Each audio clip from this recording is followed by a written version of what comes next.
Praise Lord. ദൈവനാമത്തിന് മഹത്വമുണ്ടാകട്ടെ. ദൂരത്തും ചാരത്തും വരുന്ന എന്നെ കേൾക്കുന്ന എല്ലാ പ്രിയപ്പെട്ടവർക്കും കർത്താവായ യേശുക്രിസ്തുവിന്റെ നാമത്തിൽ ഞാൻ എൻ്റെ സ്നേഹവന്ദനങ്ങൾ അറിയിക്കുന്നു. ഇന്ന് അല്പം നേരത്തെ ചിന്തയ്ക്കായിട്ട് യാക്കോബ് 1 അധ്യായം 2, 3, 4 വാക്യങ്ങൾ. James chapter 1 versus 2, 3 and 4. എൻ്റെ സഹോദരന്മാരെ, നിങ്ങൾ വിവിധ പരീക്ഷകളിൽ അകപ്പെടുമ്പോൾ നിങ്ങളുടെ വിശ്വാസത്തിൻ്റെ പരിശോധന സ്ഥിരത ഉളവാക്കുന്നു എന്നറിഞ്ഞ് അത് അശേഷം സന്തോഷമെന്ന് എണ്ണുവിൻ. എന്നാൽ നിങ്ങൾ ഒന്നിലും കുറവില്ലാതെ തികഞ്ഞവരും സമ്പൂർണ്ണരുമാകേണ്ടതിന് സ്ഥിരതയ്ക്ക് തികഞ്ഞ പ്രവൃത്തി ഉണ്ടാകട്ടെ. ജീവിതത്തിൽ ബുദ്ധിമുട്ടുകൾ വരുമ്പോൾ നമുക്ക് പ്രത്യാശ നൽകുന്നത് ദൈവത്തിൻ്റെ വചനം മാത്രമാണ്.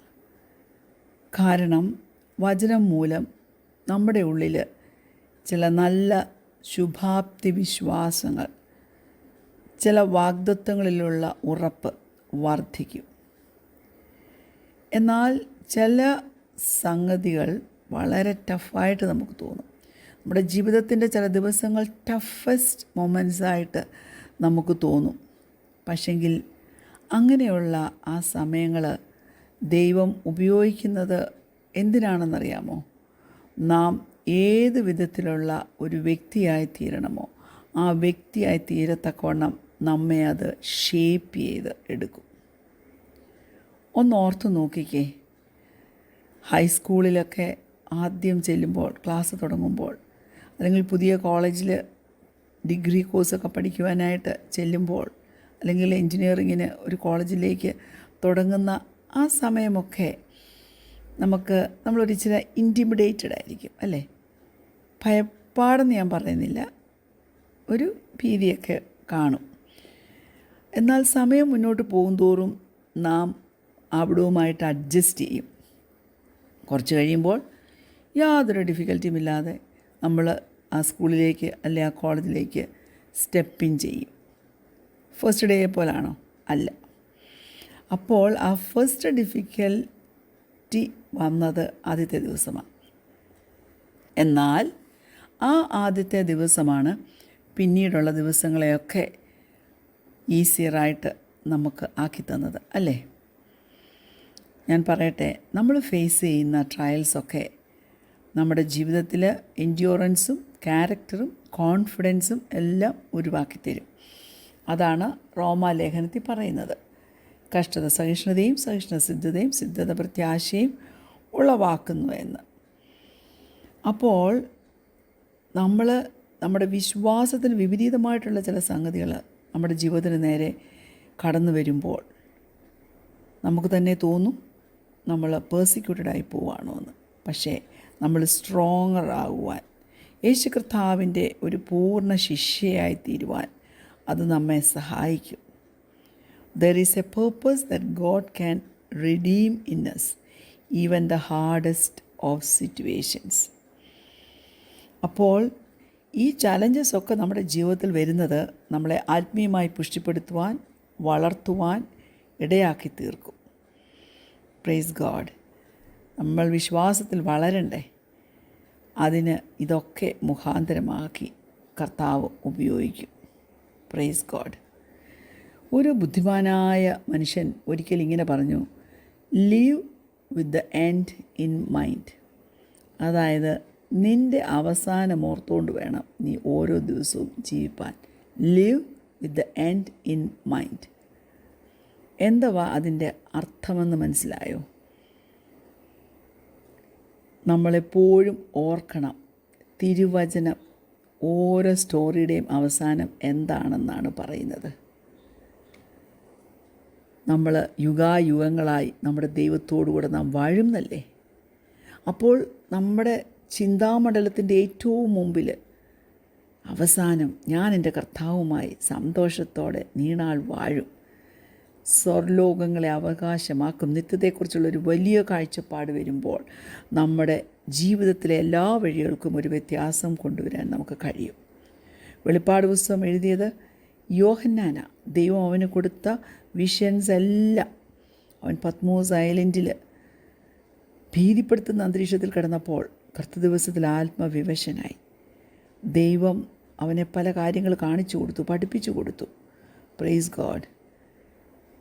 തൻ്റെ സാക്ഷ്യം നിമിത്തം, തൻ്റെ വിശ്വാസം നിമിത്തം ഒക്കെയാ തനിക്ക് ഇതുപോലെയുള്ള ഒരു ഏകാന്തവാസം പത്മോസ് ദ്വീപിൽ ലഭിക്കുവാനിടയായത്.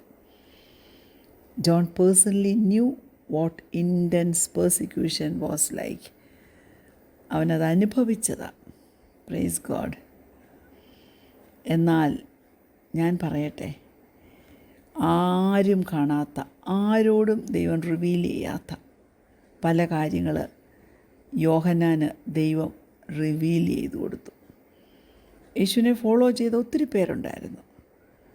പക്ഷെങ്കിൽ യോഹന്നാന് വെളിപ്പെടുത്തി കൊടുത്തത് ഇന്നും നമ്മുടെ ജീവിതത്തിൽ പ്രത്യാശ തന്ന് നമ്മെ ഉറപ്പിച്ച് നിർത്തുകയല്ലേ. പിശാചുണ്ടല്ലോ, അക്യൂസർ, അപവാദി, അവന് ദൈവജനത്തോട് എന്നും പോരാ. എന്നാൽ യേശു കർത്താവ് മൂലം നമുക്ക് ഇതിൽ നിന്നെല്ലാം ജയം പ്രാപിപ്പാൻ കഴിയും. എന്നാൽ നാം ക്രിസ്തുവിൽ നമുക്കുള്ളൊരു സാക്ഷ്യം നാം മുറുകെ പിടിച്ചു കൊള്ളണം. യേശു കർത്താവ് ജയാളിയാണ്. അവൻ മരിച്ചു, അവൻ ഉയർത്തെഴുന്നേറ്റവനാണ്. ഈ ലോകത്തിൽ കർത്താവ് നമ്മളോട് പറയുന്നത് പോലെ നിങ്ങൾക്ക് കഷ്ടമുണ്ട്, പക്ഷേ ആ കഷ്ടത്തിൻ്റെ സമയം തീരും. അവൻ നമുക്ക് വേണ്ടി ഭവനമൊരുക്കാൻ പോയിരിക്കുക. നമ്മുടെ ഹൃദയം അതുകൊണ്ട് കലങ്ങിപ്പോകരുത്. എന്നേക്കും അവിടെ വസിക്കേണ്ടതിന് അവൻ നമ്മെ വന്ന് ചേർത്തുകൊള്ളൂ. Praise God. ദൈവത്തിലെ നിൻ്റെ പ്രത്യാശ നഷ്ടപ്പെട്ടു പോകരുതേ. നിൻ്റെ പ്രത്യാശയ്ക്ക് മങ്ങലേക്കരുതേ. Although we face opposition, we know that God is still God. He is still seated on his throne over all things. നമ്മുടെ വിശ്വാസത്തിൻ്റെ പരിശോധന ഓരോ പ്രാവശ്യവും നമ്മുടെ ജീവിതത്തിൽ കടന്നു വരുമ്പോൾ ഓർത്തോണം, എല്ലാം നന്മയ്ക്കായി നമ്മുടെ കർത്താവ് കൂടി വ്യാപരിക്കും. നമുക്ക് സകലത്തെയും ഓവർകം ചെയ്യുവാൻ കഴിയും. യേശു കർത്താവിലുള്ള വിശ്വാസം ഇതിനെയൊക്കെ ജയിപ്പാൻ നമ്മുടെ ജീവിതത്തിൽ ഇടയാക്കും. ഇത് പൂർണ്ണമായി ഉറച്ച് വിശ്വസിച്ച് വേണം. ഞാനൊരു കാര്യം ചോദിക്കട്ടെ. പെർസിക്യൂഷൻ വന്നാൽ കുഞ്ഞെ, നീ എങ്ങനെ അതിനോട് പ്രതികരിക്കും? എങ്ങനെ നീ അതിനോട് റെസ്പോണ്ട് ചെയ്യും? Praise God. നമ്മൾ തിരിച്ച് യുദ്ധം ചെയ്യണമെന്നാണോ? Are we suppose to fight back and treat people the way they treat us? No. അതോ അവർ നമ്മളോട് എങ്ങനെ ആർഗ്യൂ ചെയ്യുന്നു അതുപോലെ നാം തിരിച്ച് ആ വ്യക്തി ജീവിതങ്ങളോട് ആർഗ്യൂ ചെയ്യണോ? Praise God. അത് ദൈവത്തിൻ്റെ വഴിയല്ല. യേശു കർത്താവിൻ്റെ ജീവിതം നാം ഒന്ന് ഓർത്തു നോക്കിക്കേ. അവനോട് എതിർത്തവരോടൊക്കെ അവൻ എങ്ങനെയാണ് റെസ്പോണ്ട് ചെയ്തത്? അവൻ തൻ്റെ പണി നിർത്തിപ്പോയോ? ഇന്ന് നമുക്ക് ഹിതമല്ലാത്തതുപോലെ സംഗതികൾ പോകുന്നത് കണ്ടാൽ, ബുദ്ധിമുട്ടും ഉപദ്രവവും നേരിടേണ്ടി വന്നാൽ, കഷ്ടത സഹിക്കേണ്ടി വന്നാൽ പലരും അവിടം വിട്ടൊഴിയത്തില്ലേ? വചനം താത്തുവെക്കത്തില്ലേ? എന്നാൽ യേശു കർത്താവ് he continued to preach and teach the good news until he was unjustly arrested and killed. യാതൊരു നീതിബോധമില്ലാതെ അവനെ അറസ്റ്റ് ചെയ്ത് അവനെ മരണത്തിന് വിധേയപ്പെടുത്തുന്നത് വരെ യേശു കർത്താവ് പഠിപ്പിച്ചും ഉപദേശിച്ചും പ്രസംഗിച്ചും കൊണ്ട് നടന്നു. ഹല്ലേലൂയ. ചിലപ്പോൾ ചില സംഗതികളൊക്കെ വളരെ ഹാർഷായിട്ട് തന്നെ യേശു കർത്താവിന് പറയേണ്ടതായിട്ട് വന്നിട്ടുണ്ട്, പ്രത്യേകിച്ച് യഹൂദ നേതാക്കന്മാരോട്. Praise God. ജൂയിഷ് ലീഡേഴ്സ് പറയുന്നത് എന്തുവാ? അവരാണ് ദൈവത്തോട് ഏറ്റവും അടുത്ത് നിൽക്കുന്നവർ, അല്ലേ?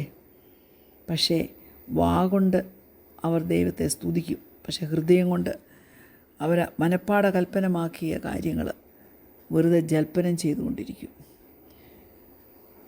സെർമൺ ഓൺ ദ മൗണ്ട് നമുക്കറിയാം. എങ്ങനെ നാം മനുഷ്യരെ സ്നേഹിക്കണമെന്ന്, ശത്രുക്കൾക്ക് വേണ്ടി എങ്ങനെ പ്രാർത്ഥിക്കണമെന്ന് ഒക്കെ അവൻ പഠിപ്പിച്ചു തന്നിട്ടുണ്ട്, അല്ലേ? പെർസിക്യൂഷൻ കടന്നു വരുമ്പോൾ കുഞ്ഞെ, നീ എങ്ങനെയായിരിക്കണമെന്ന് നിനക്ക് തന്നെ തിരഞ്ഞെടുക്കാം. One path is to retaliate and fight back with the same weapons we have been attacked with. നമ്മെ ഏത് വെപ്പൺ കൊണ്ട് അറ്റാക്ക് ചെയ്തോ അതേ വെപ്പൺ കൊണ്ട് തിരിച്ച് യുദ്ധം ചെയ്യുക. എന്നാൽ ഞാൻ പറയട്ടെ, ആ വഴി, ആ പാത്ത് അത് ദൈവത്തിൻ്റെ വഴിയല്ല. കാരണം അവിടെ നാം നമ്മുടെ തന്നെ ഡിവൈസസിൽ ആശ്രയിച്ച് ചെയ്യുന്നതാണ് പലതും, അല്ലാതെ ദൈവത്തിൽ ആശ്രയം വെച്ചുകൊണ്ടല്ല. എന്നാൽ സെക്കൻഡ് പാത്ത് എന്താണെന്നറിയാമോ? ഉറപ്പോടെ നിൽക്കുക, ദൈവത്തെ ട്രസ്റ്റ് ചെയ്യുക. നമ്മുടെ വിശ്വാസം നിമിത്തം നമ്മെ ആരെങ്കിലും വെറുത്താൽ, നമ്മെ മിസ്ട്രീറ്റ് ചെയ്താൽ നാം എന്ത് ചെയ്യണം? നാം പിന്നെയും ദൈവത്തെ സ്നേഹിച്ചുകൊണ്ടിരിക്കണം. ആ സെക്കൻഡ് പാത്ത ദൈവത്തിൻ്റെ വഴി. Jesus taught and modelled it. പുതിയ നിയമമെല്ലാം അങ്ങനെയാണ് പറയുന്നത്.